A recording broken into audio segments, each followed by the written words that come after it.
get started, or do you want me to get started? Who wants to start? Rock, paper, scissors?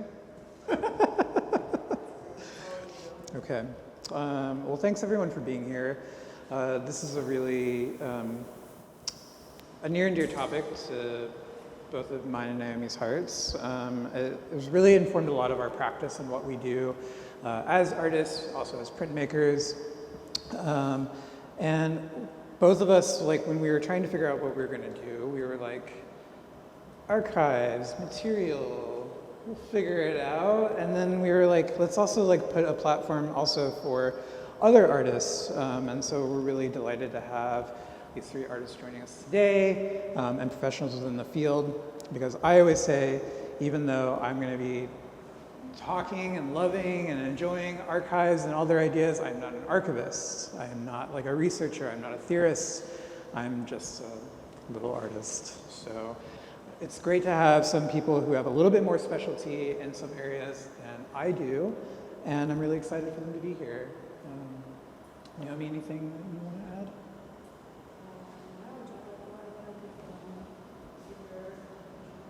add? Sure, yeah. All right, well, one of the main things that we decided to frame this entire conversation around was kind of like one big question, and we're going to make an attempt to answer that. Again, this is something that I always feel tackling big questions are better done in community and with multiple people, so this is a wonderful venue to do that. The main question we're really thinking about within our works and our practices is how does material usage and the rituals of archiving reconcile facts and fiction? And how might artists use these to reframe the present? So I think it's really important to do a little bit of term setting here and defining a few things. So I'm just going to show just a couple images that are inspired by a little bit of my own research. What you're seeing here comes from the Gay and Lesbian Archive of Mid-America, which is located in Kansas City, Missouri, where I was doing a lot of work for the last 5 years. This is a particular object in the collection. It's a scrapbook about this big of headlines that were clipped pretty religiously for like a few decades. They were kept by a woman named Phyllis Schaefer, and she was an advocate for her son, Drew Schaefer, who was a gay rights activist in Kansas City. And the reason that I really enjoy this object is for exactly that aspect of it, its objectness, its objecthood. Yes, it is extremely fascinating as a historical object and a historical tool for the ways that it kind of demonstrates a time capsule of what queerness kind of looked like in the Midwest, especially from the perspective of a religious, like church-going Midwest woman.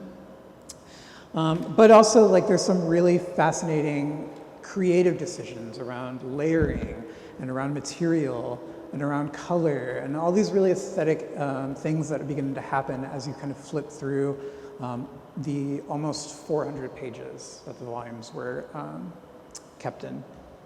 And curiously, too, like all things related to queerness and queer identity, is it's definitely underscored by the HIV/AIDS pandemic, which is still ongoing. The archiving kind of curiously stops around the late 80s, which really coincides with Drew's death in '89 to HIV/AIDS complications. So it's a really, it's a fascinating document and a fascinating time capsule, but also aesthetically interesting is like all of the choices that are kind of happening there. And what really drives like a lot about my aesthetic interest in material is the way that material triggers different thoughts and ideas. This is a drawing. This is actually a single drawing of front and back by an artist, Albert Dürer, a German artist. And this was from the 15th century. And on the front, we have a self-portrait, a hand, and a pillow, and on the back side we have 6 pillows. And it's this really kind of fascinating interplay between material and how there's like this kind of interesting connection between like face, pillow, how objects kind of come into contact with one another. And it's a really like conceptually fascinating piece to me. It's one that's been really influential for a lot of my practice for many, many, many years. But again, this idea that image can also kind of reference material and objects. And even also the way that they can be sort of instructional too. This is an image by an artist in the 18th century, Alexander Cozens. This was from a manual, which there were many manuals that were produced at this time on like drawing and drawing the landscape. And this was one from a series called A New Method of Assisting the Invention in Drawing Original Compositions of Landscape. It's a mouthful. It's like a bizarre text, and it's also, as far as like a drawing manual for this time period, it's like really strange and different. It's like more influenced by like Eastern philosophy and ideas of chance and abstraction. But I love this idea that an object can also include instructions that can guide us on how to see the world around us, but also to feel our way through it. So for me, it's maybe a little bit more interesting to not focus so much on archives in general.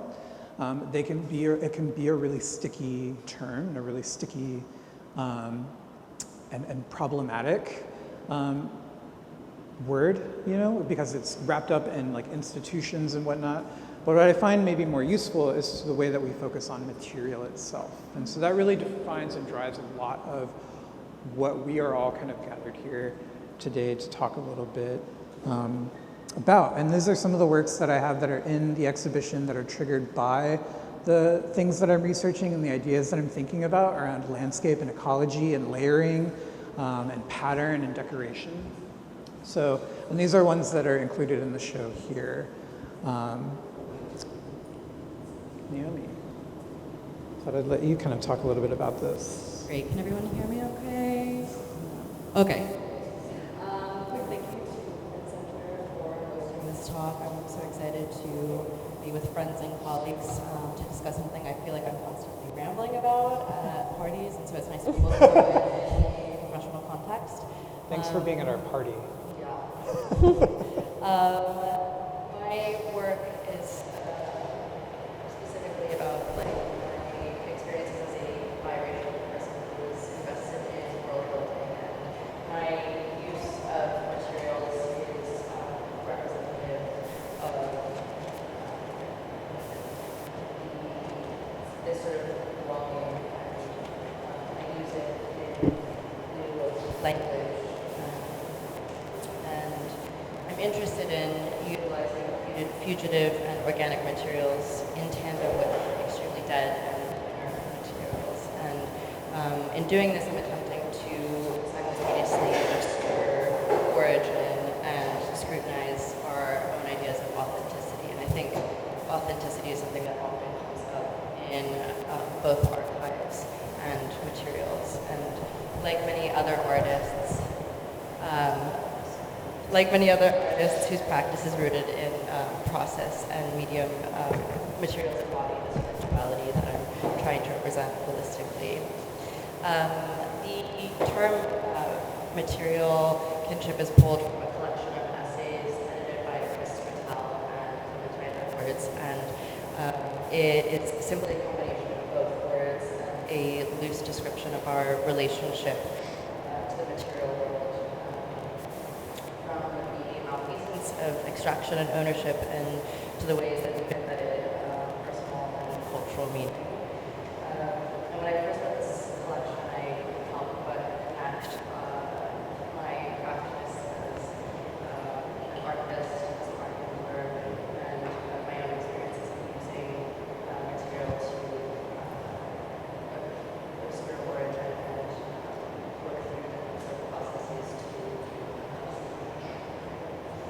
describe this experiment of the world and both material kinship and archives are networks of technical narratives. They are traveling and history. They're held together by an accumulation of encounters. They often ask for process and care in their construction and maintenance. And a lot of the concerns are also issues of nomenclature, of privilege, accessibility, extraction, representation. I don't necessarily want to spend any sort of like diametrical opposites in this conversation, but I do often find that using archives and sets up this issue of representation. And as artists, I feel like we're often fighting this documentation, especially when we're using like a variety of different materials. And so anyways, I don't want to keep rambling. I would love to give our panel the opportunity to talk about their own work and also ask the question, with rituals and processes in your practice, what are you pursuing in either archives, materials, or Hi, I'm Ragini. I'm an artist. I work between painting and sculpture. I can't speak as much to archival as I can speak to the non-archival because I work with a lot of found materials that also change over time. I make all my pigments from scratch, from rocks and crystals and ash, and I also work with ash within my sculptures where I often hold ceremonial fires within the sculptures themselves. And the way that I look at material is through a lens of seeing everything as having its own vitality and own aliveness in a sense. And through that, my practice very much becomes relational. And where I'm looking at material expanding beyond the tangible, just as kinship expands beyond bloodlines, our relationship to material expands beyond like what you can see and hold. Thinking about visions and dreams and working with intuition. And so within the paint, could we go back? Oh, yeah. Yeah. So within the paintings, I always start with like a blank ground. They're all painted on birch panels, and I don't draw on the panels at all. And it's hard to see in the image, but it's made up of very tiny, tiny dots.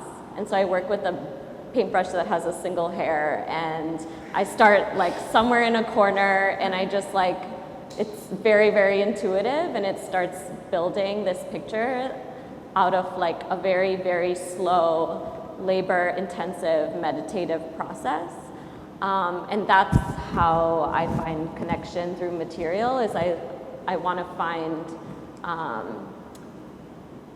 a way of connecting and speaking to it where it feels collaborative in some sense, but it also changes over time. So I save all my pigments from all my paintings, and they're always different. And when I think about like light fastness and decomposition, like nothing is static, and everything is always in flux. And so I essentially have like a shelf in my studio with all these pigments that have changed, like an archive, I guess, of these pigments that have changed over time.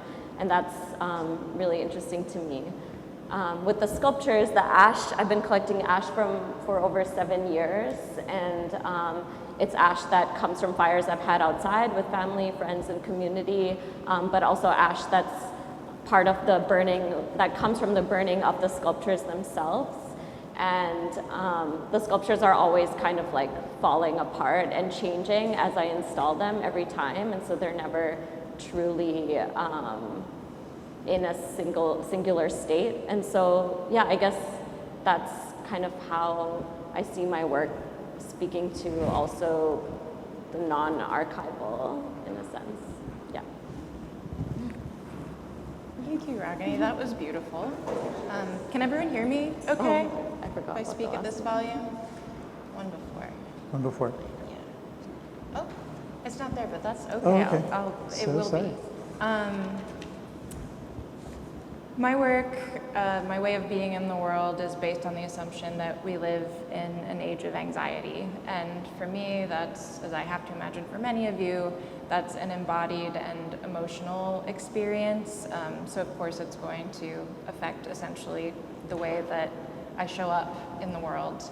We are run constantly overflowing with truly incomprehensible amounts of data, right? So we have all of this ongoing knowledge of polycrises, and we're relatively powerless to those.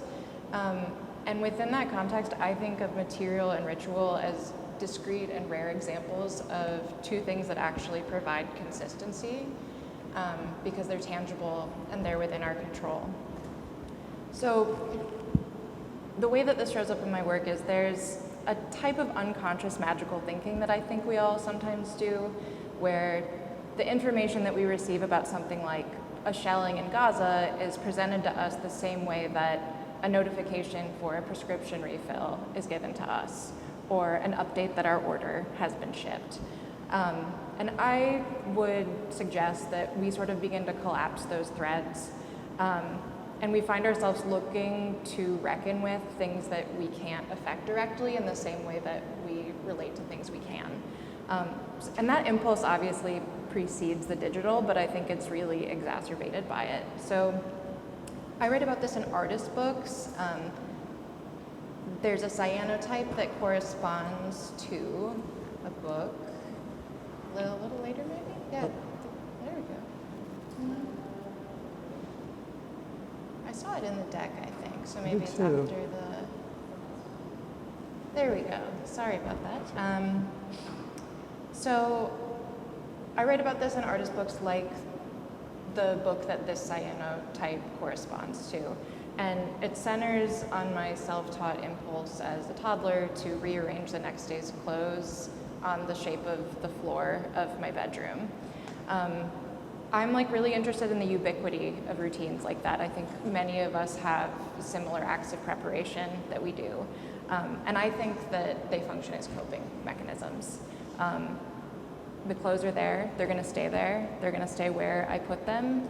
I know what I'm wearing tomorrow, and I know that I'm gonna do this action tomorrow night, right? There's another piece that sort of starts to explore the kind of archive that can develop from those personal and material exchanges. It's hand-dyed silk handkerchiefs that are screen printed with language that is directly lifted from my own handwritten Post-it notes. So as pocket squares, their proximity to the body is to me a pretty honest reflection of how we depend on really ephemeral materials and how we imbue them with intimacy. And it's sort of an attempt to memorialize them as disposable would-be archives. There's also a 2021 screen-printed piece of cotton yardage that is a crossword puzzle, which I produced while I was an apprentice at the Fabric Workshop and Museum. And it's a repeating crossword puzzle for sort of an endless, in theory, cotton yardage. It's designed specifically to be continuous, and it's designed not to have any numbers or clues. And because of that, leaves us to contend with a lot of phrases that are clashing together. So we're looking at things like Dow futures and stop and frisk at the same level that we're looking at things like confetti and TV dinner and podcast. And I think because a crossword itself is an outlet into which many of us might redirect our anxieties, it's also serving as an archive of an ephemeral material exchange. Next, there's a digital series I have in which I recreate Agnes Martin's paintings on Google Sheets. And of course, it's kind of a joke, and it's kind of vulgar to put this really transcendental work into office software that's largely used in the service of capitalism. But I find it personally resonant that many of us do use that imperfect system to make sense of our lives. So this also maybe points to digital kinship, which maybe along with intuitions and dreams we might talk about later as whether or not they're material. And it's also pointing to the fact that each of us is now, simply by existing, creating a data archive with or without our knowledge or permission. And then the last project I'll share, it's a website I co-founded with Tracy Hahn in 2020. It's called Quarantine Public Library. Both Naomi and Ruben are featured in it. This is a screen recording of the website, so you have a sense of how it works. In hindsight, I think the impulse for this was, at least for me, one of material kinship. So when we could only connect digitally, it felt really important to create pathways for this embodied haptic connection. In this case, that meant inviting over 200 artists to produce one-page books, which anyone while at home in lockdown could download, print, and assemble themselves, providing an opportunity to sort of collaborate with someone that you likely haven't communicated with or shared space with. And now the site sort of functions as an archive of the experience of lockdown itself. So I guess I'm sort of thinking about the way that material interactions of the routine are creating archives in a new and expansive way that is relatively quite new.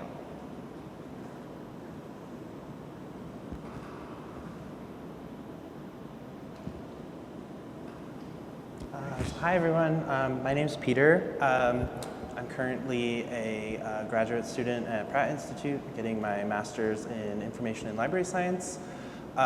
Before that, I worked as an image archivist here in Chelsea. So I've always been predominantly very interested in photography, especially as a medium for documentation. Seen countless artists' repertoires throughout the years in photographs. It's almost like the best access to understanding an artist's practice is just going through images of their work throughout the years and seeing how work grows over time. I'm currently working as a graduate assistant for Pratt Institute School of Design's Material Lab, and it's more of a material library per se. We couldn't call it a lab, we couldn't call it a library because the library wouldn't allow us to, so we had to take on a different terminology. What we do here is a resource to mostly design students. It's about 25,000 assets of material samples organized under 9 classification schemes. Metals, wood, stone, ceramic, polymers, composites, and surface treatments or surface finishes. One other aspect of that too is we wanted to create more of a item level description for certain materials that we thought were really special. So we pull kind of the most unique examples out of that circulating collection, and we have uploaded documentation both in photography but also robust metadata describing the material makeup of these assets. Processes involved in how they're made, what is the application or understood applications within the industry, how can they be used. A lot of the materials really span the gauntlet of artist-made materials, kind of made in someone's studio, upward to like global conglomerates that are shipping things out on a global scale for construction work. So the library is very kind of broad in the sense that it can be focused down to like an artist level, but also it's kind of global levels. So one of the things we do, we could just go back. They are a great resource to the student body. I'm constantly answering questions about where to find certain materials. There's certain interest in sustainable materials. So this is really a great opportunity for my research brain to kind of delve into the material makeup and how things get made, how they can be utilized and unutilized, really. Like, what are different spins that people can take on these? A really interesting thing that I like to share with students and people that come visit the lab is really how this is like seen as a palette for material creation or design creation. So much today, you're drafting things in SketchUp or in 3D environments where you don't necessarily get a haptic sensation of the materials that you're putting in a space. So this is a really great opportunity to get a feel for wood, see how it operates under different lighting environments. You can dim the lights in the space. We have special lamps that you can look at materials under. So it's just a really fascinating resource to work on and a labor of love in terms of organizing it. I'm slowly going through all the drawers this summer, pulling things out, making sure it's readable when you open it and it's not just a pile of stuff. And there's so much things that get mislabeled, so you have to relabel them so they're in a better part of the space so that they're accessible. And accessibility, again, is like the most important thing that they teach us in library school, is like a material or an object or a document is nothing if not described to the point where it's accessible. If someone can't find it, there's really no point in it existing at all, in my opinion. So that's my work with the Material Lab. If we go on a little bit more, I had an amazing opportunity last fall in my Visual Resources Management class to work with the Isamu Noguchi Foundation and the Garden Museum in Queens. If you've never been, I highly recommend it. Our kind of course length assignment in this class was to work with artist foundation, a museum in the city, cold call, see if you can't get materials and assets from their archive for you to digitize. And that's like a really tall order. So one of the professors at my school who teaches an appraisal course in archival appraisal was the then archivist at the Noguchi Museum. I think she's with the Met now. And what that involved was giving me duplicate copies of Noguchi's photographs himself. He shot these photographs of his UNESCO Peace Garden in Paris in the 1950s. So these are surviving duplicate copies of those photographs. And for the course of the course, it was finding that material, it was aggregating, it was the ritual of hunting everything down, it was the communication, it was me going to the museum, it was me supplementing this curation with other images from the public library's picture collection, which I highly recommend if you've ever been to the Bryant Park branch of the New York Public Library. They have a picture collection. There's over 1 million image assets in there, pulled from magazines, books, etc. It's all cataloged perfectly and in these giant phone books that you can go through and pull whatever information you're looking for. And you'd be surprised what an amazing resource this is for people. It's been almost killed numerous times. It's been downsized, but it has held on, and it is one of my favorite resources in this city. So what was really cool about archiving these images particularly is the metadata that you go about to log all this information. One thing that I really think I take away from being an archivist is the general idea of bringing order to chaos. I love the idea of kind of taking a chunk of the world that seemingly, especially now, we have literally zero control over, and having your hands around it and like making it make sense, pulling information out of the world. We call this information as thing. We like to put information into a thing. So as you describe these things, maybe I don't have the information to describe this certain asset or this certain public works project, but I can pull and cull information that I think exists. Catalogers have a lot of leeway to make up description, make up titles if they have to. We have a lot of power in how we describe objects, and this is just an example of the nitty-gritty of cataloging, which I'm very into. As we go on, this is one other that I pulled from the picture collection, as I mentioned. This is a piece that's actually down in the FIDI. I've never actually seen it before, but it is kind of a sunken garden, as he calls, and it has water features, rock, pulled from the Uji River outside of Kyoto. There's like a very material sense that Noguchi puts into his work, and you can find that all through research, and then again, processing it in the form of metadata. So I'm very obsessive around visual culture. I love the idea of visual literacy, how to deconstruct images into its disparate parts, and how it makes up concrete metadata here for people to discover. So yeah, that kind of incorporates the kind of work that I do. I wouldn't say I'm an artist per se. I do dabble in photography, but I really am fascinated around the documentation of other artists' work and how photography can play a role in that. Peter and I often message each other about just have full-on conversations just about databases. So Yeah. Naomi turned me on to a database that I love to use now, so I'm very, very grateful for her. What's the database? Art record. Oh. Yeah. yeah,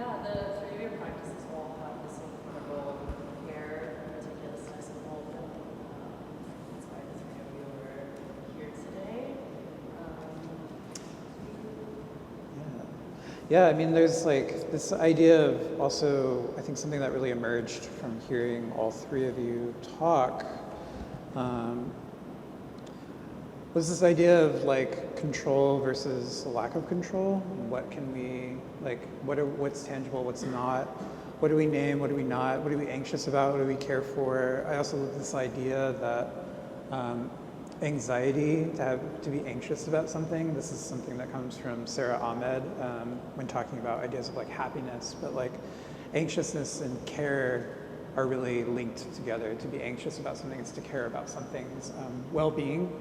And so like, I think in all three of your practices, that's like very, very evident, you know, and I think it really also speaks to a lot of what's going on in this exhibition too, of the New Voices artists.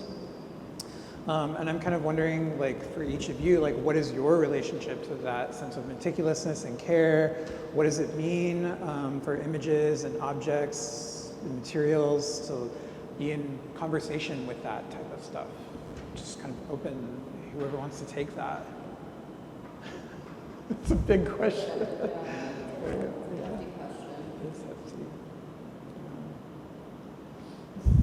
And I can go back to any images.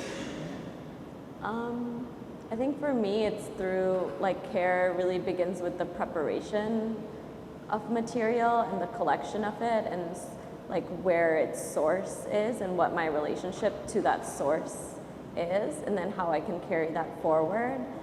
And I think that I've been thinking a lot recently about how the preparation of material is also very ceremonial, and how rituals guide this process, but also how rituals help modulate like all the chatter that happens in my mind, like as I'm working. And so I think that also speaks to the anxiety of like creating a practice that helps make sense and helps build connection. Yeah, that's kind of. I can bounce off of that. Yeah, go ahead. I think I'm interested in what you were saying about the way that ritual becomes a part of the care. I think for me, when I think about the routines that I'm examining,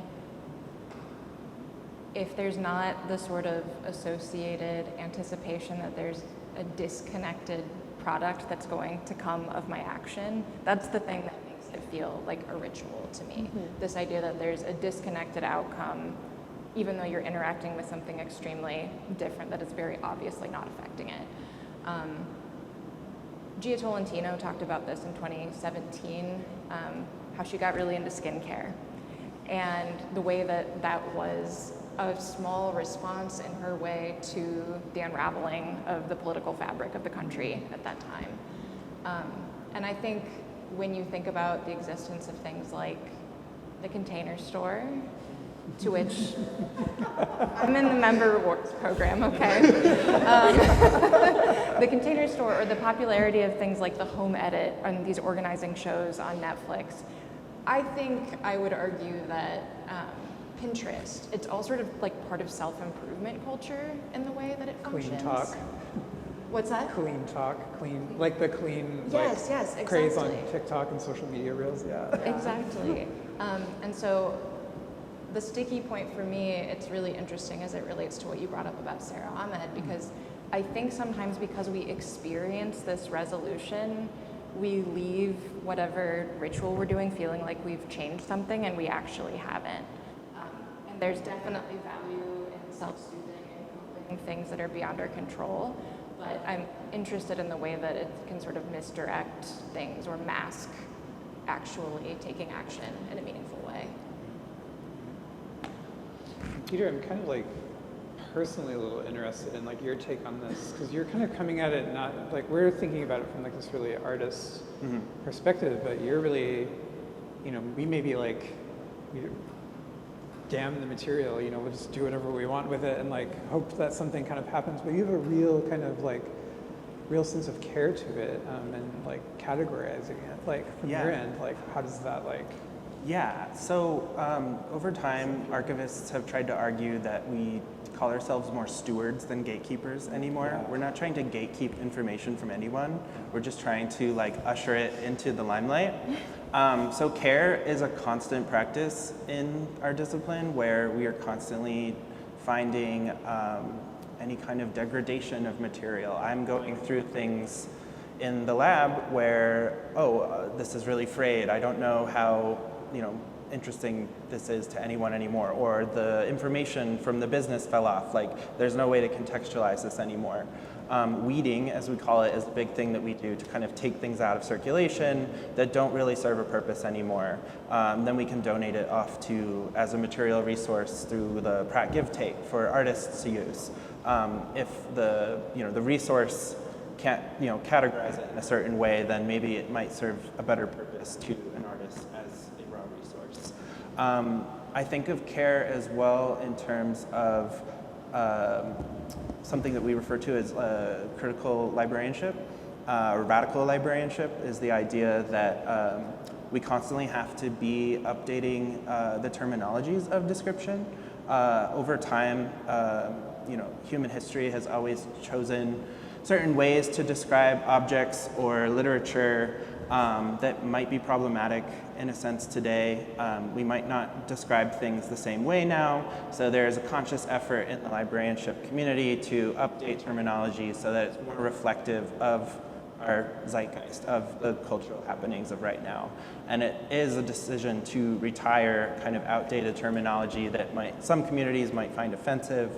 And this is always something that I'm really passionate about too, because when you learn about human history and the way we describe things, that all gets written down on paper. It gets ingested into our institutional records, and then what is reading that information now is like artificial intelligence.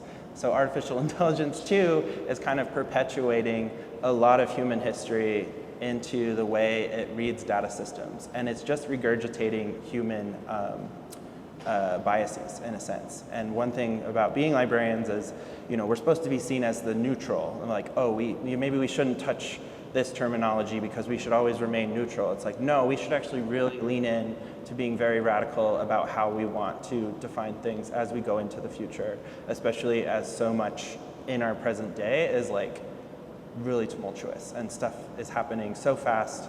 Every person is generating insane amounts, petabytes of data on a daily basis. Like, there's so much information. And I think, as Katie says, about the anxiety that permeates around that is like something that has to be considered as well. So the way we talk about things, the way we describe things is really important. And I think care goes into, yes, the care of a physical object, but also in the care and how we describe those things. It's semantics. It's like words are power, and like if you describe something the wrong way, it might be misinterpreted. Also, like in a suggestive way, like I was thinking, I was putting together the slides and I was looking at Ragini's work, and we have ritual ash, which suggests that there's this whole other process that leads to this material.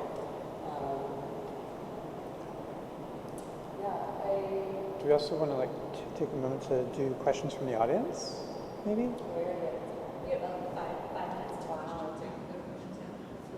I want to just give people a heads up to begin thinking about questions, but we might ask one more question before we transition fully over to you all.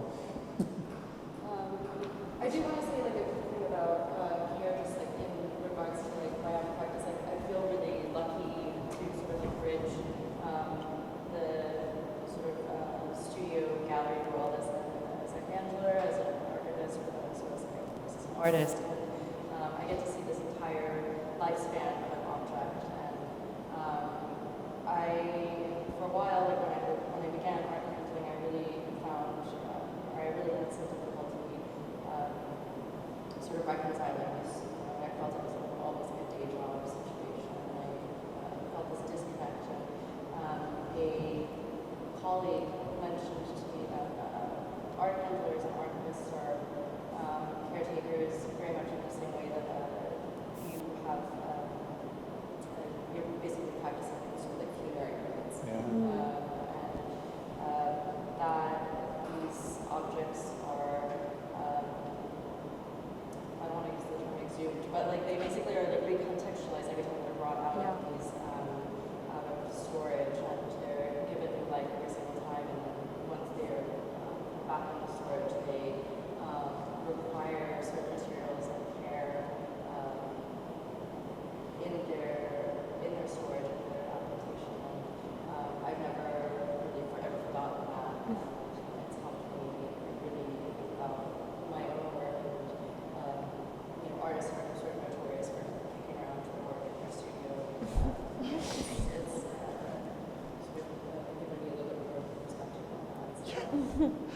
Yeah.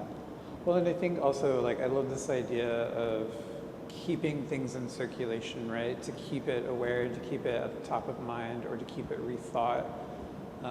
And also this kind of like circular relationship between the arts and all other fields of like library studies and humanities and archiving, even like art handling in general, and like caring for the material as it's being installed.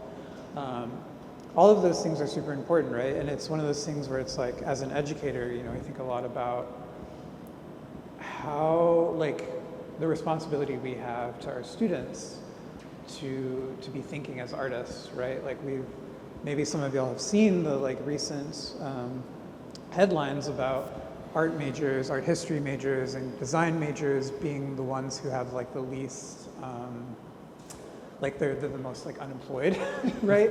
And it's sort of one of those things where it's like, now it's like, what do we do? And it's like, we can't exist in our creative silos anymore. We have to be really carefully thinking about all these things together and thinking about the ways that we sort of occupy that ecosystem and like what role we kind of play in it. And I like this idea too of like also the ephemerality of stuff that you were talking about too. Like each of us are kind of dealing with things, like some things may fall out of circulation. You know, zines are like categorizing the data, right? And it's like, who's going to remember these things? And like, we have to upkeep the data, and hopefully we can without like compromising the, you know, the well-being of the planet with the data centers. And then of course, like even just like the material and the act, like what's important to kind of recall it and remember. And so there's this like idea of around like one's relationship to documentation. I think about that a lot in my own work. The idea of etching something into metal or etching it into stone and printing it and becoming a document, kind of keeping something alive is really exciting to me. And so I'm kind of curious, you know, like what y'all's kind of relationship is to this idea of documentation and the document. And like maybe what does that mean to kind of relationships with like fact and fiction, maybe? Yeah, from any of you. If that's a... Yeah. It's another big question. I mean, I can start. I think documentation to me feels like another way that we're taking really wild things and making them tidy. Yeah. Perhaps I'm revealing too much about myself in answering this question. But for me sometimes, and this is interesting to me to talk about in a print space, that sort of impulse to make something a document, a discrete entity, appears even earlier in the process. It's almost, you could say, sort of like a foundation of the creative act, which is you have this like wild, unruly thing inside you that just needs to get out. And then at least for me, and I wonder if this might be true for other printmakers, I resolve it and I make the print and I get to put it away. And there it is, and it is all nice and tidy. And obviously that's personal fiction, but I think obviously that's operating in all archives to some extent, where classification and hegemony become really slippery. So I guess that is thinking about fact and fiction. From my perspective, I love talking about documentation. There was this one article that I read in school, kind of around the aura of materiality by this author, Jasmine Burns, who is a librarian at Cornell. She refers to the idea of surrogacy, of taking images of traditional photo archives, and that traditionally we think, oh, when you digitize something, you're just stripping it of its content so that it can be viewed in a digital sense. But what she's arguing against, when we talk about aura, we think of like Walter Benjamin, philosopher, talks of like, oh, if you reproduce an image of an artwork, you're completely stripping it out of its context, its place, like where it happened, its place in a gallery. You know, if you strip the Mona Lisa out of the Louvre, like it's obviously in a much different context. But what she likes to argue is that with the rise of digital technology and how we take photographs of things, it can actually really bolster its sense of materiality and like remind the viewer of the importance of its materiality, and therefore that surrogate still plays a huge role in reminding us that we should go see that original document. It might not be something that I can handle because, you know, if too many people handle something, there is wear and tear. It could, eventually take it out of circulation or a collection entirely if it's handled too much.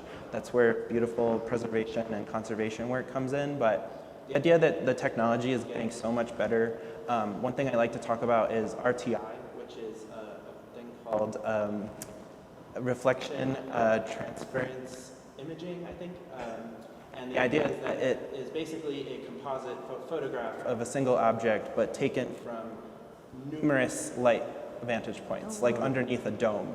And the idea that this does is it can take multiple photographs of an object and put it into a composite that you can literally see, like, oh, how's the light hit it in a different way? So I can read a stone carving much more intuitively than just a traditional 2D image. And what that does is remind me of its material reality. And, okay, sure, it's a digital surrogate, but this is very much reminding me that this is a tangible object and this exists in the world. And in that sense, Jasmine in this article argues that really bolsters the aura, the materiality and the aura. Is like, if there's more documentation on it, if there's more discourse, that is what's building the aura around this piece or around this artwork, this object, etc. Sorry, I'm getting very It's so funny because nerdy territory. It sounds like such a sterilization process, but of course you're getting more information. And I was actually chatting with Peter a couple days ago about Ragini's show at one of your last shows, and the documentation for it was an incredible show.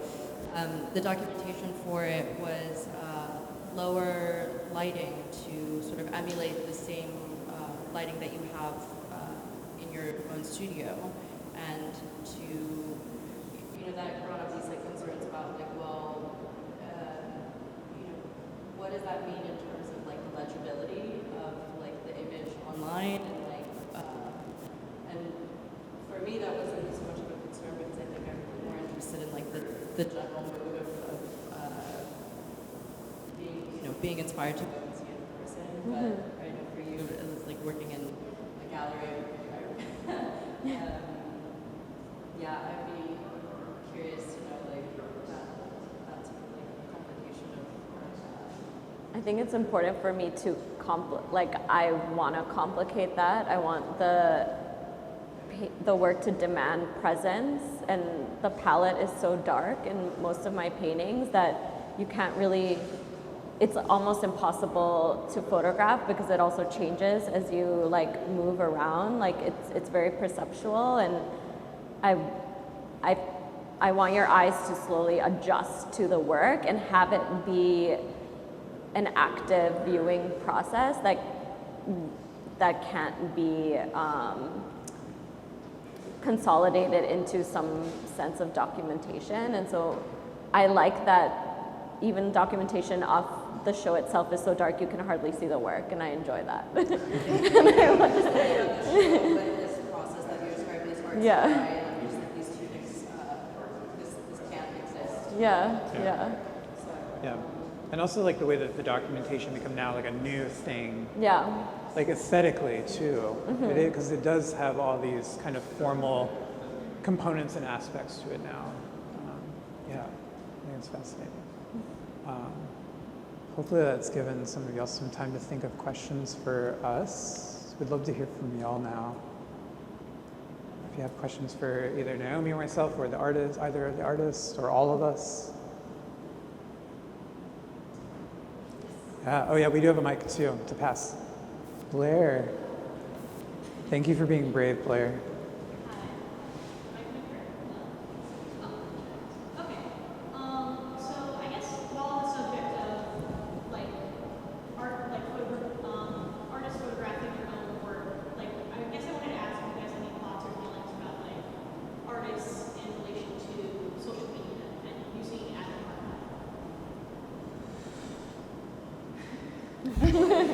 There was a really great, so again, maybe keep it within the realm of social media, a really great tweet from a friend of mine talking about the idea that to archive something onto social media is actually maybe not the best thing, because that entity, like Meta, for example, if we're thinking about Instagram, Meta owns that.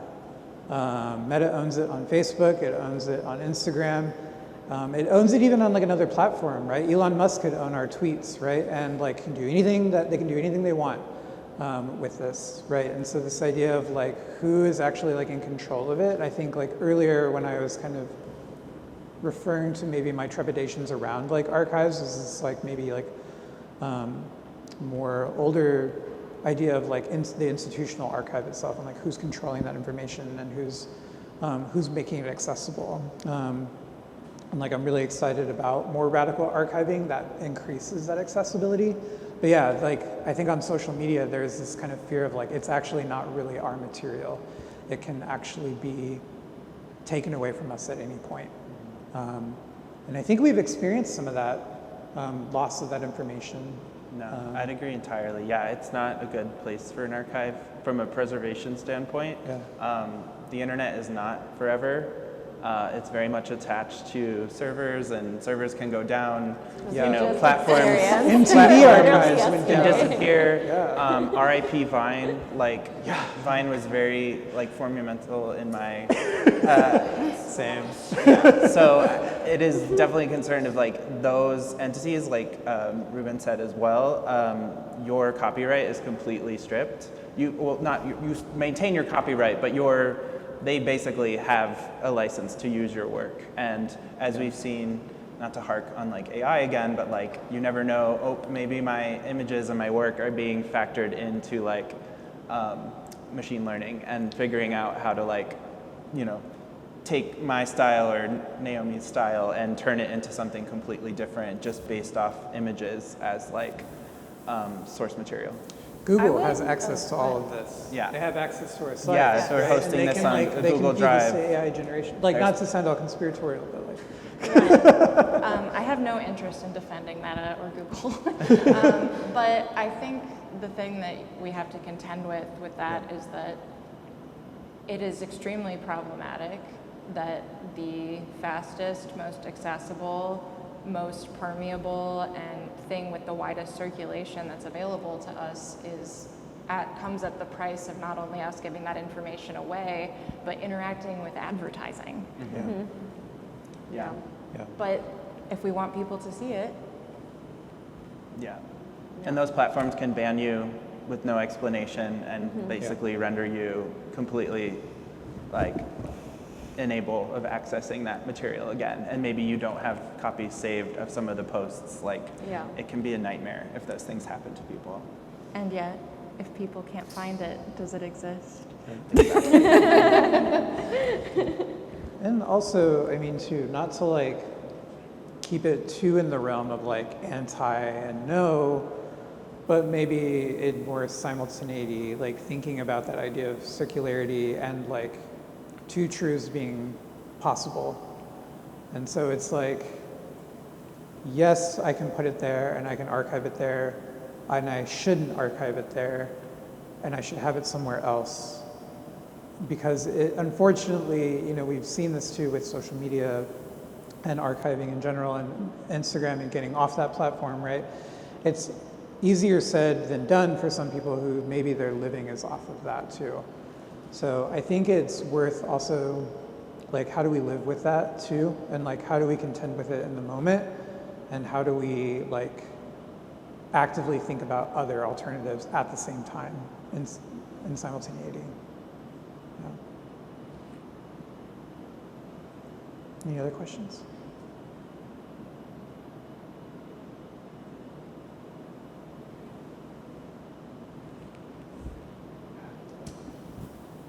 Last chance for a question. Maybe I'll just ask one by way of starting to finish up. I don't know if you guys have any last words that you want to share, but one thing, Peter, that you, now we're really cooking here. One thing, Peter, that you said in the beginning that really struck me was this, that this project you were working on, you could call a library, Yeah. and you called it a lab. It's more just a terminology thing. It is technically a library. It's just not a part of the university's library system.